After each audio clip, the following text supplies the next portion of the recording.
Nyakona Ojwang chendo endatil wamedo dhi mbele gi weche manyina singo ni nonro mar nek mar Albert kama ji adek magin raia omaki ewi nek mar Albert Ojwang e kinde maduol maketo nyong'ong e tije obila kata ipoa medo rido nonro ewi nek rawerano. Kaka jafwambo marwa Cleophas lero, ji adek go wachore ni ne ogeng'negi kanyakla kod Albert Ojwang e tesend obila ma Central Nairobi kane pok owegi thuolo heyo makelo chich. Kinde manonro mar tho Albert Ojwang dhi nyime, duol mar ipoa odhi mbele gi mako achije mamoko adek magin jopiny. Ji adek gitudo gi sando malit kendo kelo tho mar Albert Ojwang e tesend obila kapok owegi thuolo. Bende yangore ni ne omak gi otieno nogo mane omaki Albert kaeto bang'e nowegi thuolo e yo moro maling'ling'.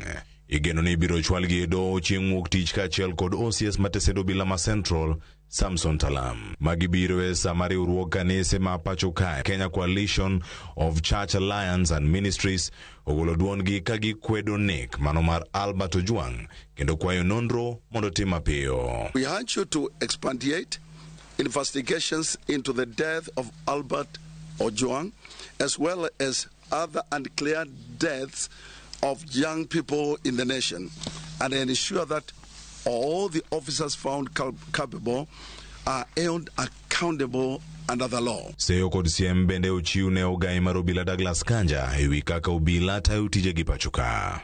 We are deeply troubled by this incident which raises serious questions about the moral integrity of some of our police officers and the broader issue of accountability within the National Police Service. To the Inspector General of Police, we call on you to rein in your officers across the country and to ensure that peaceful demonstrations are allowed to proceed without undue interference. Jotend kanise go bende kwayo jogo duto machilo no miano mondo bed thenge ka nonro dhi nyime. In other nations, people will step down.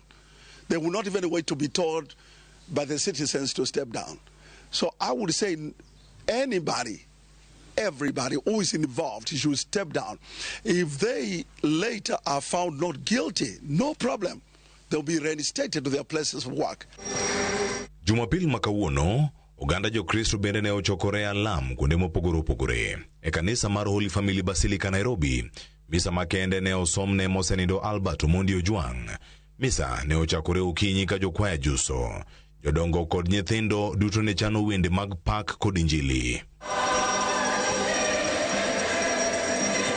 Jadolo ne osomo nying Albert Ojwang kamisa ne poko chakore ayanga okinyi makawuono. We join other Kenyans this Sunday to pray for the repose of soul of Albert Ojwang, that the good Lord may rest him in eternal peace. Eternal peace grant to him, O Lord. May he rest in peace. Cleophas, Ramogi TV, Nairobi.